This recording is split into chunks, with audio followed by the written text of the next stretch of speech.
Hai mă, să zic că știu. A, tu știi că la server se face un backup, să zic așa, din nu știu, din cât în cât, nu știu câte minute? Știi că se face asta? Da, voi nu știți, dar la admin se arată. Ești un helper. Slash ah, vreau să ți comenzi în admin 1. Slash events. Pot face singur event?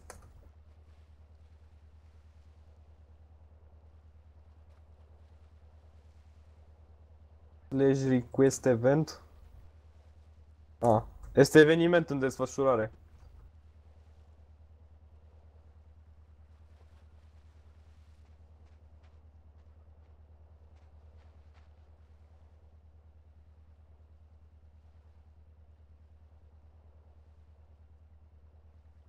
Am arfe, dar admin ce știai.